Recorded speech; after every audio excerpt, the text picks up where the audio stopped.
첫째 주일이죠. 그래서 부활의 여운이 아직도 계속 진하게 남아 있어요. 근데 여러분들 표정을 보니까 목사님만 남아 있는 것 같아요 하는 그런 느낌이에요. 그렇지만 우리는 이 부활을 선포하고 또 같이 이걸 상기할 필요가 있는 그런 존재들입니다. 우리 같이 한번 인사를 좀 나누실까요? 참 잘 오셨습니다. 그래요. 감사하고요. 그리고 무엇보다도 우리 주님이 부활하신 이 사건은 결코 우리하고 연관이 없는 예수님만의 사건은 아닌 것입니다. 이게 나의 부활, 내 삶의 부활, 내가 지금 현재를 살아가면서 나에게 있는 모든 죽음의 문제를 깨치는 그런 나하고 긴밀한 연관관계에 있는 것입니다. 그래서 하나님 앞에 감사한 거예요. 내가 죽어 지낼 수 있죠. 그런데 예수께서 부활하셔서 그래서 나도 그리스도 안에서 부활한다. 이거를 아는 거예요. 그리고 그 부활이 현재적으로 일어나는 것입니다. 그래서 그런 것들을 우리 같이 한번 오늘 말씀을 통해서 나누기를 바랍니다. 헤르만 헤세가 이렇게 그의 책 데미안에서 얘기했습니다. 여러분들도 아마 많이 아실 거예요. 새는 알에서 나오려고 투정한다. 알은 세계이다. 태어나려는 자는 하나의 세계를 파괴해야 한다. 자신의 세계를 파괴해야지만이 비로소 날개를 펼쳐서 상공을 날 수가 있는 것입니다. 만약 그렇지 않다면 그냥 알 속에서 썩어버리든지 안 그러면 박제가 되든지 화석이 되는 수밖에 없는 것입니다. 인생 모두도 마찬가지죠. 있는 현상 그대로를 유지한다면 거기서 박제되든지 아니면 고인물이 썩는 것처럼 그 자리에서 부패되든지 그렇게 될 수밖에 없을 거예요. 그러나 만약에 힘들지만 알을 깨고 나온다면 전혀 다른 차원의 생을 맞이할 수 있게 될 것입니다. 신앙세계가 바로 그런 것입니다. 자신의 세계에 안주하지 않으려는 사람들, 내가 지금 나의 현상에 갇히지 않으려는 사람들, 나에게 금을 긋고 규정을 해놓고 너는 이렇다고 제한해 놓은 이 모든 것들에 대해서 그것을 거부하고 그걸 깨트리려고 하는 사람들, 이런 사람들이 신앙생활을 하는 것입니다. 그래서 예수님이 오늘 우리에게 보여주신 것이 그런 거예요. 제자들은 지금 예루살렘 어느 골방에 들어가서 전전긍긍하며 숨어 있어요. 왜냐하면 예수님처럼 자기들도 당할 수 있다. 아니 어제까지 호산나 호산나 하던 사람들이 죽여라 죽여라 할 줄 누가 알았어요? 그게 인간이라는 거 몰랐을까요? 그게 인간 세계의 속성인데 그거 모르겠어요. 달면 삼키고 쓰면 뱉는 거지. 그러니까 제자들도 그런 운명의 유탄을 맞을 수 있다는 그런 불안감을 가지고 지금 예루살렘 어느 골목길, 어느 여염집 골방에 이들이 모여서 두려움에 떨고 있는 것입니다. 근데 이제 예수님께서 알을 깨치고 나오는 방법을 우리에게 말씀하시는 거거든요. 오늘 35절이 그래서 참 중요한 말씀이에요. 35절을 보실까요? 35절을 보시면 우리 같이 한번 읽어보겠습니다. 두 사람도 길에서 된 일과 예수께서 떡을 떼심으로 자기들에게 알려지신 것을 말하더라 그랬습니다. 그 와중에 36절을 같이 읽어볼까요? 36절, 이 말을 할 때에 예수께서 친히 그들 가운데 서서 이르시되 너희에게 평강이 있을지어다. 이 말을 할 때가 굉장히 중요한 거예요. 이 말을 할 때 우리가 구역으로 모일 때마다 서로 말씀 묵상한 거를 나누자 그랬잖아요. 내가 그걸 뭐 엄청나게 많이 깨닫고 못 깨닫고 이래서 나누는 게 아니에요. 우리가 하나님의 말씀을 나눌 때에 예수님의 임재가 있어요. 예수님의 영이 우리하고 함께 하는 것입니다. 그래서 많고 집안에서 뭐 여러 가지 화제를 가지고 얘기할 수 있겠죠. 그러나 예수님이 그 가운데, 이 사람들은 지금 자기들이 무슨 믿음이 충만해서 아니면 부활하신 예수님을 막 그들이 막 선포하고 다니고 이런 게 아니에요. 이 사람들 얘기하는 게 뭐죠? 아니 여인들이 그 무덤에 향유 바르러 갔는데 예수님 시신이 안 보인다 그랬어. 그리고 베드로도 그 쫓아서 가봤는데 베드로도 역시 예수님 시신이 안 보인대. 그리고 우리 두 사람이 이렇게 걸어갈 때 예수님 옆에 계셨잖아. 그치? 근데 그분이 말씀하실 때 막 우리 속이 뜨겁고 이런 거 있었잖아. 그치? 근데 갑자기 예수님이 사라지셨어. 어떻게 된겨? 이렇게 지금 얘기하고 있는 거예요. 그러니까 뭐 이들이 뭐 엄청나게 대단한 믿음을 얘기하고 막 자기 뭐 간증을 하고 막 영웅담을 얘기하고 이런 게 아닙니다. 그냥 예수님에 대한 담담한 그동안에 있었던 일들을 그냥 그 소회를 얘기하고 있을 뿐이에요. 그런데 이 말을 할 때에 예수님께서 등장하셨다는 것을 잘 눈여겨보셔야 돼요. 그래서 교제하는 게 중요한 거예요. 그리스도인들이 함께 만나서 말씀을 주제로 서로 얘기하는 게 너무너무 중요한 거예요. 그게 무슨 자기 지식을 드러내고 내가 얼마나 어떤 존재인가, 내가 얼마나 많이 깨달은가 이런 걸 얘기하는 게 아니에요. 예수님이 화제의 중심에 되셔서 그분에 대한 얘기가 오갈 때 예수님이 그들 가운데 친히 임재하셔서 말씀하셨다. 그렇죠? 이런 일들이 우리에게도 있는 것입니다. 그래서 말씀 묵상한 거를 나누어 주십시오 라고 부탁을 하는 거예요. 집에서든지 구역으로 모여서든지 각 부서에서든지 여전도의 남성교회에서든지 어떤 영역에서든지 함께 모이면 말씀을 나눠 주십시오. 내가 듣겠습니다. 그죠? 그 가운데 어떻게 예수님이 쓰셔서 말씀해 주실지 우리는 아무도 몰라요. 그런데 예수님의 말씀이 나누어지면서 그러면서 예수님이 임재하시고 그분의 직접적인 음성을 들을 수 있게 된 것입니다. 이게 결코 우연한 일이 아니다. 그리고 이것이 그때 2000년 전에 예루살렘 어떤 골목길에서만 있었던 일이 아니라 오늘날에도 우리에게 일어나는 일이다 라고 하는 것, 이것을 잘 마음속에 유념하시는 것이 필요한 것입니다. 그래서 여러분, 알을 깨고 나올 때 반드시 뭐가 필요하죠? 힘이 필요하잖아요. 동력이 필요하잖아요. 그죠? 줄탁 동시 하는 것처럼 알 안에서는 그 뿅아리가 막 깨고요, 바깥에서는 어미닭이 쫓고요, 이런 동력이 가해지는 거예요. 에너지가 있어야 되는 거예요. 예수님이 뭐라고 말씀하십니까?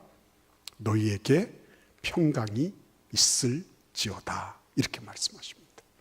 그러면 우리는 당장에 똑똑하잖아요. 그러니까 아니 예수님이 이렇게 공감 능력이 없으신가? 이렇게 생각이 될 거예요. 왜요? 이들이 다 불안해가지고 지금 숨어 있는 거를 예수님 모르실 리가 없잖아요. 두려움에 떨고 있는 거 예수님 다 아신단 말이에요. 그들의 뇌리에서 예수님이 증발해버린 것도 다 알고 있단 말이에요. 무슨 평강을 지금 얘기하고 계세요. 그러니까 우리는 이런 글을 읽을 때마다, 이런 말씀을 대할 때마다 예수님이 왜 이 말씀을 하셨는지를 되짚어서 물어야 되는 거예요. 그래서 묵상이 재밌는 거예요. 그래서 우리가 묵상하자 그러는 거예요. 우리 자녀들에게도 묵상을 가르쳐 줘야 돼요. 각 부서에서도 열심히 묵상해야 돼요. 왜?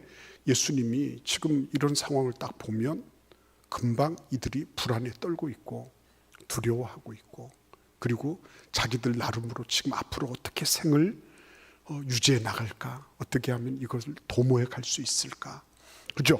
이런 거를 지금 전전긍긍하고 있는데 예수님은 아무렇지도 않다는 듯이 너희에게 평강이 있을지어다 라고 말씀하신 이유가 어디에 있을까 하는 것입니다. 평강이란 말은 이 원어에는 에이레네라고 되어 있어요. 이 말은 구약 성경의 샬롬으로부터 왔습니다. 샬롬. 샬롬이란 말은 완전함, 조화로움, 균형 잡힘, 이런 뜻을 가지고 있어요. 완전할 뿐만 아니라 온전해요. 그리고 그러면서도 균형 잡혀 있고 다른 모든 것들과 조화로워요. 이거를 어디에서 볼 수가 있죠? 에덴 동산에서 볼 수 있어요. 에덴 동산에서. 에덴 동산은 샬롬이었어요. 에덴 동산은 말 그대로 무엇 하나가 이지러져 있지 않은 그 완벽한 곳이었어요. 하나님은 하나님 당신의 것을 샬롬으로 표현하셨어요. 그러니까 여러분, 이것은 하나님의 속성이란 말이죠. 하나님의 속성. 샬롬은 하나님의 가지고 계신, 하나님이 그 처음부터 가지고 계셨던 하나님의 신성이었어요. 그래서 여러분, 예수님은 이 전전긍긍하고 있는 제자들에게 하나님의 신성, 하나님의 샬롬을 가르쳐 주시면서 그의 지금 알 속에 이렇게 갇혀서 어쩔 줄 모르고 있는 그들의 삶 속에 오셔서 영적인 능력을 부여하고 계신 거예요. 여러분 잘 기억하셔야 됩니다. 아침에 일어나시면서 뭐로부터 시작하셨어요?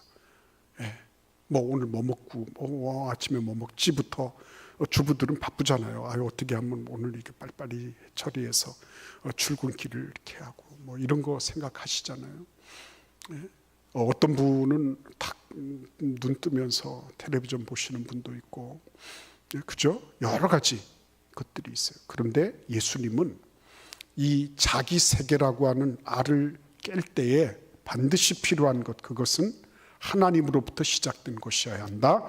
하나님의 속성으로부터 시작되어야 한다.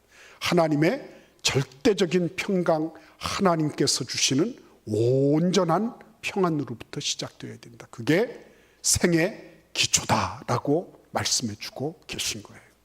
여러분과 저의 삶에요, 늘 불안해 보세요. 뭐가 되는지. 제가 언젠가 한번 여러분 한포사경 얘기한 거 기억나십니까? 한포사경. 그래서 저는 너무 감사해요. 여러분들 기억을 못 하시기 때문에, 아니에요. 기억하시더라도 모르는 것처럼 보일 수도 있어요. 기억 안 나는데요, 이렇게 하실 수도 있어요. 한포사격 할 때 어떻게 하죠? 배가 롤링을 하잖아요. 그죠? 배가 롤링합니다. 피칭도 하고 롤링도 합니다. 그러면 한포사격 할 때 어떻게 해요? 그럼 같이 흔들려 버리면 어떻게 하죠? 아무리 조준을 잘해도 엉뚱한 데 날아갈 거 아니에요. 그래서 어떻게 하는 겁니까? 수평이 딱 맞춰졌을 때, 균형이 잡혀지고, 그리고 좌우, 전후, 여기가 딱 제로 상태가 딱 되었을 때, 그때 빵 하고 나가는 거예요. 아무 때나 막 터지고 아무 때나 막 발사하는 게 아니에요. 한포사격 막 버다다다닥 막 포탄을 쏟아 붓는 것처럼 보이지만 다 거기에도, 그러니까 여러분, 안정이 딱 돼 있지 않으면 발사하면 안 되는 거예요. 예수님은요, 제자들의 삶이 딱 안정되어 있는, 어디에 안정되어 있는 거예요? 하나님의 샬롬에 딱 안정되어 있는 거. 절대적인 평강이 딱 안정되어서 출발해라 라고 하시면서 그렇게 평강을 말씀하고 계신 겁니다. 그래서 여러분, 여러분의 생애 속에 뭐 돈을 아무리 벌면 뭐 하겠어요? 평안이 없는데. 그렇지 않아요? 내가 돈을 억만금을 재놓고 있어도 마음이 불편하고요, 불안해. 그러면은 그 돈이 무슨 소용이 있겠어요? 내가 아무리 대단한 위치에 있어요, 권력을 잡았어요. 그러나 내가 그 권력 때문에 불안해요. 행복하겠습니까? 그게 행복할까요, 여러분? 평안이 있어야죠. 평안이 있어야 돼요. 그러니까 여러분, 우리의 삶 속에서 예수님께서 그냥 오셔서 인사치레로, 야 너희들 평강이 있어? 야 너희들 다 평안하니? How are you?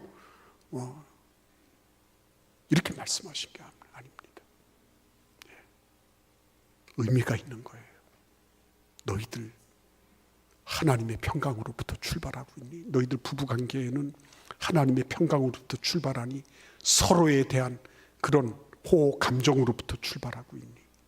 그러니까 여러분, 매번 시작할 때마다 다시 하나님의 세계로, 하나님의 속성으로, 하나님의 성품으로 나아가는 게 그래서 중요한 거예요. 불안해가지고 오늘 하루를 어떻게 사나, 오늘 뭐 어떻게 계약을 해야 되는데 어떻게 해야 되나. 그게 아니잖아요.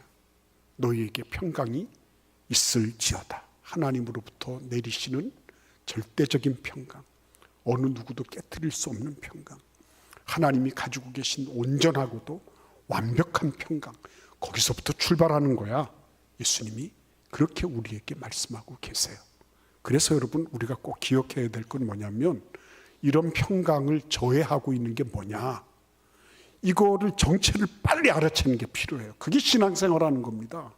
날마다 뭐 불안해가지고 어쩔 줄 몰라서 막 이렇게 하다 보면, 그러면은 세월은 세월대로 가고요. 나중에 보면 내가 하나님의 은혜 가운데 이런 걸 통해서 영적으로 더 근육도 더 잘하고 내가 영적으로 더 단련도 할 수 있었는데 이거를 놓쳐버렸구나. 아쉬움이 생겨요. 정말 안타까운 일이에요. 그래서 하나님, 내가 왜 불안해합니까? 내가 어디에서 석연치 않은 그런 두려움이 생깁니까? 나는 지금 하나님의 샬롬에 기반하고 있습니까? 안 그러면 환경에 내가 토대를 두고 있습니까? 환경에 토대 두고 있으면 언제든지 인생의 피칭과 롤링 때문에 힘들어질 거예요. 그거는 불안정을 예약해 놓은 거예요. 그러나 내가 하나님의 샬롬에 기반하고 있으면 괜찮아요. 무슨 일을 만나도 괜찮아요. 우리가 찬송하는 것처럼 무슨 일을 만나든지 만사 형통하리라. 그게 성도들의 기본 출발점이에요. 근데 예수님은 참 제자들이 이렇게 반응하는 걸 보면 놀랍지 않습니까? 여러분, 37절에 보시면 제자들이 이렇게 반응해요. 그들이 놀라고 무서워하여 그 보는 것을 영으로 생각하는지라, 이렇게 기록하고 있어요. 지금 예수님이 나타나셨어요. 그럼 얼마나 반갑고 좋습니까?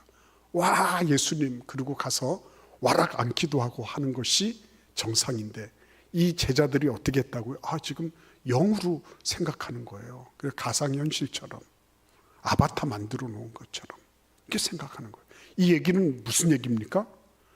제자들은 아직도 예수님이 부활하신 사실을 믿으려고 하지 않아요. 거기에 대해서 제자들은 아까 말씀드렸잖아요. 증발돼 버렸다고. 예수님은 이제 벌써 죽으시고 매장돼가지고 끝났어요. 제자들에게 있어서는. 제자들은 더 이상 예수님에 대해서 생각하고 싶지 않아요. 그래서 예수님이 나타나셨지만은 지금 우리가 지금 헛걸 보는 건가? 환상을 보는 건가?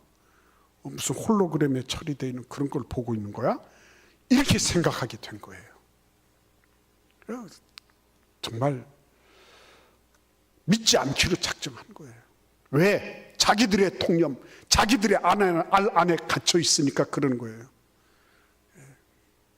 자기도 남도 어느 누구도 죽음에서 부활한 것을 본 적도 없고 들은 적도 없고, 그러니까 그 안에 그냥 들어가 있는 거예요. 그런데 예수님은 그거를 지금 깨뜨려 주시는 겁니다. 뭐라고 말씀하세요? 어찌하여 두려워하며 어찌하여 마음에 의심이 일어나느냐? 39절입니다. 내 손과 발을 보고 나인 줄 알라. 그러니까 너희들이 오감을 제일 신뢰하는데 그거 한번 발휘해봐. 촉각도 발휘해보고, 그리고 너희들 시각도 발휘해봐. 그걸 가지고 다 한번 증거를 삼아봐. 이렇게 예수님이 자기를 내놓으십니다. 나를 만져봐라. 영은 살과 뼈가 없을 때 나는 본 바와 같이 있느니라. 이렇게 말씀하셨어요. 그리고 손과 발을 다 보여주셨어요. 그런데도 불구하고 41절에 보십시오. 그들이 너무 기쁨으로 아직도 믿지 못하고 놀랍게 여겼다 그랬어요. 아직도 믿지 못했어요. 너무 기쁘고 좋기는 좋은데 이거 맞는 거야? 틀린 거야? 자기들도 내가 지금 뭘 어떻게 하는지를 모르는 겁니다. 근데 예수님께서 뭐라고 말씀하시죠? 여기 무슨 먹을 것이 있느냐. 그래서 구운 생선 한 토막을 가져다 드리니까 그거를 앞에서 잡수셨어요. 예수님은 지금 현재적으로 예수님이 살아계신 것을 증거하고 계신 겁니다. 그런데 44절을 보십시오. 또 이르시되 내가 너희와 함께 있을 때에 너희에게 말한 바 곧 모세의 율법과 율법서죠. 선지자의 글과 예언서입니다. 그리고 시편, 성문서예요. 나를 가리켜 기록된 모든 것이 이루어져야 하리라 한 말이 이것이다. 이렇게 말씀하세요. 지금은 이제 현재적으로 예수님이 너희들 모든 감각을 다 동원해서 내가 그냥 영적으로 가상현실로만 나타난 존재가 아니라 너희들은 그렇게 생각할 수 있지만 나는 육으로 죽어서 육으로 있는 그대로 다시 부활했다라고 하는 것을 예수님이 현재적으로 증명해 주셨어요. 근데 거기에서 예수님은 후퇴하지 않습니다. 한 걸음 더 나아가서 뭐라 하시죠? 성경을 가지고 오라. 성경의 율법서와 선지서와 성문서를 통해서 예수님은 이것에 기록한 모든 것이 바로 나를 가리켜 기록한 것이다. 내가 죽었다가 장사 지낸 바 되고 다시 일어나야 될 것을 이렇게 구약 성경으로부터 일일이 오래 전부터 하나님께서 말씀해 주신 것, 그게 이루어진 것이다. 이렇게 말씀하고 계신 거예요. 그러니까 두 번째 아주 강력한 힘은 뭐죠? 그렇죠. 성경이죠. 성경대로 된 거예요, 여러분. 성경대로. 그러니까 무엇 하나 여기 뭐 갑자기 우발적으로 뭐 충동적으로 아니면은 갑자기 어떻게 우연하게 이런 일들이 발생했다. 이런 얘기가 아니에요. 이거는 원래 하나님께서 인류를 구원하시기 위한 계획 속에 있던 일들이야. 너무 놀라지 마. 호떡집에 불난 것처럼 그렇게 허덕허덕하지 말고 원래 기록된 대로 된 것뿐이야. 우리 같이 한번 고린도전서 15장 말씀을 읽겠습니다. 고린도전서 15장 3절부터 5절까지를 한번 제가 읽어보겠습니다. 내가 받은 것을 먼저 너희에게 전하였노니 이는 성경대로 그리스도께서 우리 죄를 위하여 죽으시고 장사 지낸 바 되셨다가 성경대로 사흘 만에 다시 살아나사 게바에게 보이시고, 게바는 누구죠? 베드로죠. 베드로에게 보이시고 후에 12 제자에게와 6절도 읽을까요? 그 후에 500여 형제에게 일시에 보이셨다라고 기록하고 있는 것입니다. 성경대로 된 것밖에 없다. 성경대로. 이 사람은 뭘 그리 놀라나? 성경대로 된 거야. 그리고 이 성경대로 되는 일은 지금 이 부활 사건뿐만 아니라 모든 것이 성경대로 되는 거야 라고 말씀하고 계신 거예요. 모든 일이. 우리의 일거수일투족, 모든 인류의 역사, 개인의 역사, 인류의 역사, 모든 역사가 전부 성경대로 되는 것밖에 없어. 그렇게 너무 그렇게 막 당황하고 너무 뭐 없던 일이 있는 것처럼 그렇게 막 뭐 놀라고 이러지 마. 그냥 성경대로 되는 거야. 이렇게 말씀하고 계신 것입니다. 그래서 여러분 여기 보시면 놀라운 말씀이 있죠. 우리 45절을 같이 한번 읽어보겠습니다. 45절 같이 읽겠습니다. 이에 그들의 마음을 열어 성경을 깨닫게 하시고. 그렇죠. 이건 참 놀라운 일입니다.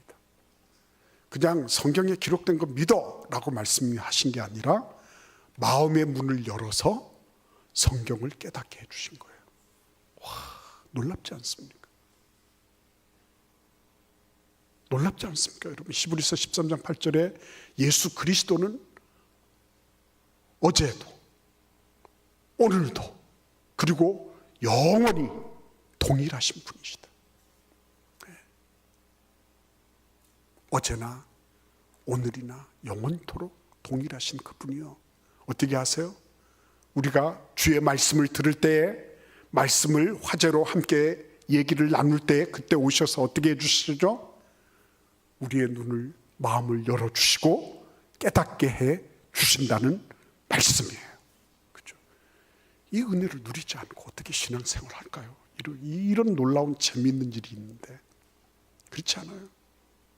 이보다 더 재미있는 일이 어디 있어요? 우리가 하나님의 말씀을 나누고 그리고 그 말씀을 듣고 이럴 때 예수님께서 마음의 눈을 열어주시고 그리고 내 모든 뇌리를 다 연결시켜 주셔서 그 말씀을 깨닫게 해주시고, 그죠? 이게 2000년 전에 옛날의 고사를 얘기하는 게 아니라 이것이 오늘날에도 나에게도 적용되는 일이구나라고 하는 것을 알려주시는 거죠. 그죠? 그래서 여러분 오늘 여기 보시면 뭐라 그랬어요? 46절에 보시면 또 이르시되 이같이 그리스도가 고난을 받고 제3일에 죽은 자 가운데서 살아날 것을 이미 다 기록하고 있는 거야. 그런데 이거는 언제부터요?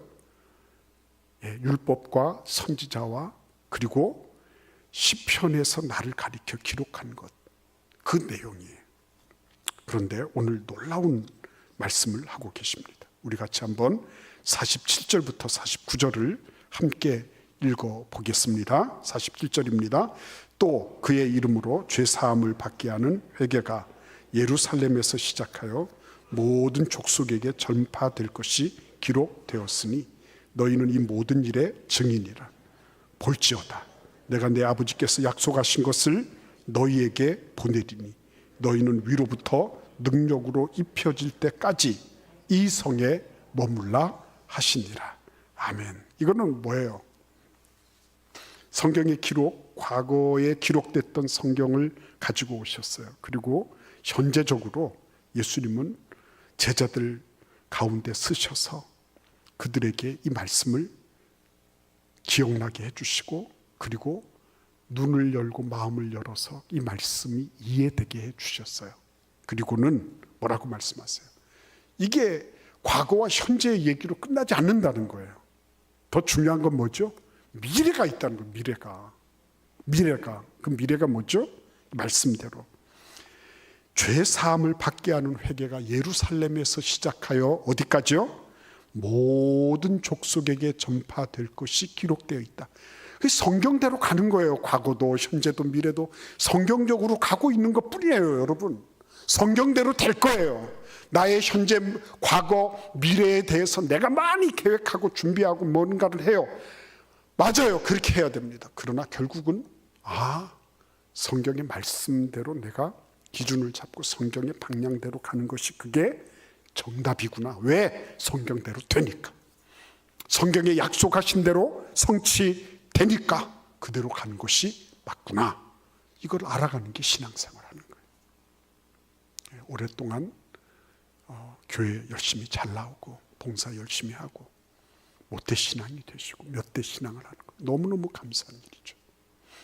근데 여러분 그런 연륜이 없다 할지라도요, 내 삶 속에 성경대로 되더라. 그래서 성경 말씀을 묵상하고 성경 말씀에 기록되어 있는 것을 내가 순종하며 살아가기 위하여 발버둥 치는 삶, 그보다 더 귀한 삶이 어디 있습니까?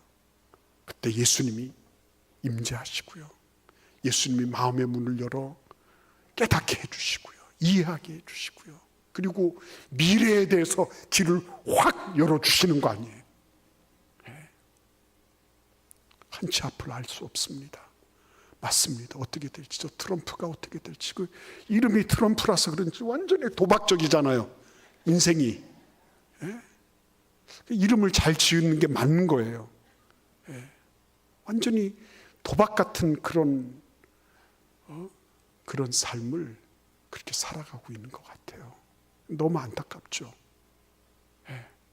근데 여러분, 이런 상황 속에서 우리가 뭘 예측하고 뭘 기획을 해서 하면 다 맞겠습니까? 한치 앞을 알 수 없는데. 그렇지 않습니까? 제자들도 그렇지 않았겠어요. 내가 예수님을 그동안 3년을 따라다녔는데 이게 뭐야? 아니, 이러려고 내가 예수님 따라다녔나? 그죠?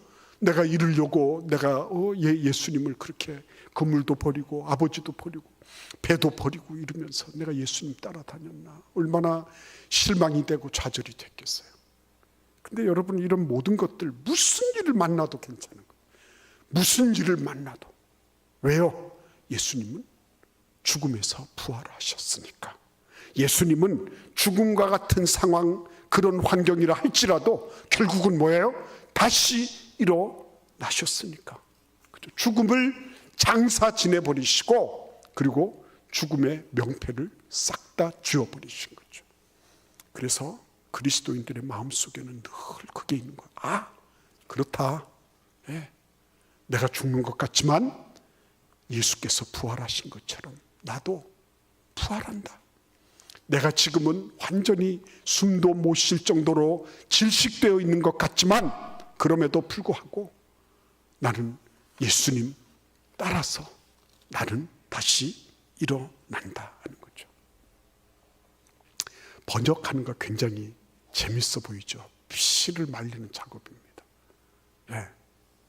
그래서 외국에 가면 석사학위도 번역을 한 걸 가지고 학위를 주기도 해요. 논문도 논문을 써야 되지만 번역 잘한 것도 학위를 줍니다. 근데 저는 참 이 번역은 너무 잘 된 것 같아요. 원래 셰익스피어가 한 건데, 한 말인데, 여자 주인공이 이렇게 말합니다. 결국 내일은 내일의 태양이 떠오를 거야. 그죠? 조금 이제 5060 이렇게 넘어가시면 이게 무슨 말인지 아실 겁니다. 바람과 함께 사라지다. 거기에 나오는 마지막 대사예요. 내일은 내일의 태양이 떠오를 거다. 그런데 영어 원문은 안 그렇거든요. After all, after all, tomorrow is another day 이런 거거든요. 내일은 또 다른 날이 될 거야. 이런 소리거든요. 그런데 번역을 어떻게 했다고요? 내일은 내일의 태양이 떠오를 거야. 저는 이 번역가가 누군지는 모르겠는데 정말 업어주고 싶은 거예요. 너무 번역을 잘한 거예요. 지금 이 주인공 스칼렛이 다 남북전쟁이 일어나면서 다 날려버렸죠. 그죠? 그리고 뭐 사랑하는 사람 다 떠나가고 모든 게 다 풍비박산됐어요. 하나도 남아있는 게 없습니다. 그런데 이 스칼렛 오하라가 마지막에 그래, 내일은 내일의 태양이 떠올라. 오늘은 어떻든지 간에 내일은 새로운 태양이 떠오른다. 이러면서요. 다시 고향으로 가려고. 그동안 눈물을 얼마나 흘렸는지 몰라요. 근데 얼굴빛에 화색이 돌기 시작합니다. 그래, 내일은 다른 날이 될 거야. 내일은 내일의 태양이 떠오르니까 나는 내일을 위해서 내 고향으로 돌아갈 거야. 이렇게 하는 거죠.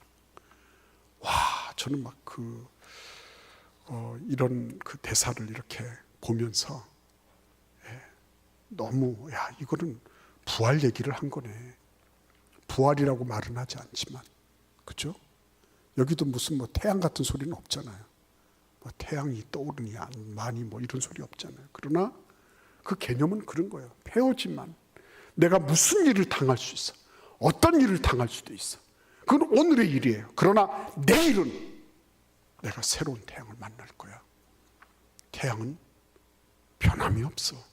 나는 그 태양을 만나며 내일을 내가 준비할 거야. 그리고 고향으로 가는 거예요.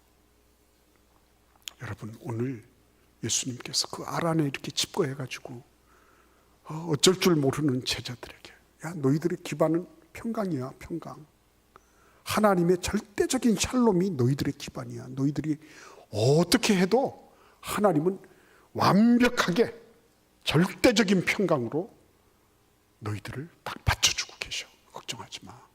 그러니까 과거의 말씀을 보고 현재를 보고 미래를 봐. 미래에는 너희들은 나의 증인이 될 거야. 너희들 지금 이렇게 막 죽어라가지고 막 이러고 있지. 아니야. 너희들은 내 증인이 될 거야. 땅끝까지 이르러서 내 증인이 될 거야. 걱정하지 마.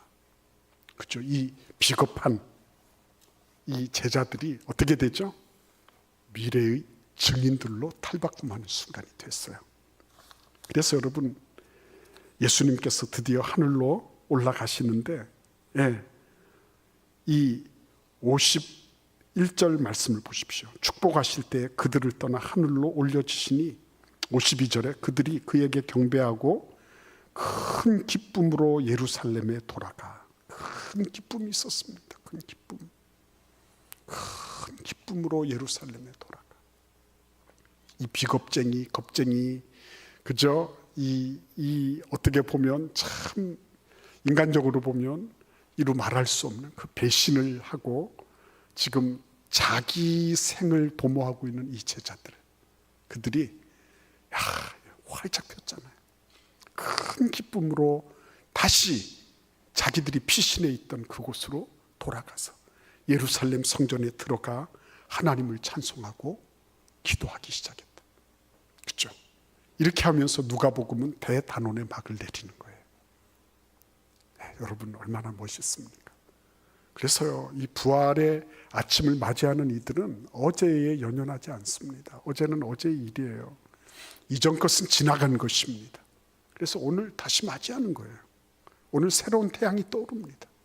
예, 여전히 하나님의 말씀은 내 곁에서, 내 앞에서, 내 전후 좌우 상하에서 나와 함께하고 계세요. 그 약속이 어느 날 활자가 확 바뀌어가지고 잠자고 일어났는데 활자가 확 바뀌어가지고 약속이 바뀌었다든지 이러지 않아요. 영원하신 그 말씀대로 그대로 가는 거죠. 그래서 미워하던 사람, 참 뭐 주지 않아도 미운 사람 있잖아요. 그렇죠? 빌려주지도 않았지만 이상하게 싫은 사람, 그런 사람, 저런 사람. 아, 그래, 그건 어제까지 일이고 오늘 다시 부활하는 거. 부부관계도 마찬가지예요. 내가 이거 한번 끝까지 한번 해보겠다. 아이고, 그거 끝까지 할 필요 없어요. 그냥 내버려 두면 되는 거예요. 그러면 어느 순간, 그죠? 아, 하나님께서 때가 되면 다 이렇게 해주세요. 내가 젊은 부부들이나 이렇게 다 보면 그걸 갖다가 한번 정의감을 가지고 박살을 내보겠다고 이렇게 마음 먹고 달려들어. 천만의 말씀, 그럴 필요가 없습니다. 다시 일어나서 내 할 일 하면 되는 거예요. 직장에서도 마찬가지고 다 마찬가지예요. 부활의 아침을 사는 사람들은 하나님의 평강으로부터 말씀대로 되는 것을 알아요. 그래서 그런 삶을 살아가다 보니 내 옆에도 누군가가 앉아 있어요. 그래서 하나님을 영화롭게 하는 사람이 되는 겁니다. 이 시간 같이 한번 기도할까요? 하나님, 저도 부활의 아침을 만나게 해 주세요. 어제에 머물지 않게 해주세요. 내 세계, 내 알 속에 집거하지 않게 해주세요. 예수 그리스도의 말씀대로 이룩됨을 확신하고 믿음으로 하나님 앞에 뛰쳐나올 수 있도록 하나님 나를 도와주세요. 이 시간 하나님 앞에 믿음으로 기도하시겠습니다.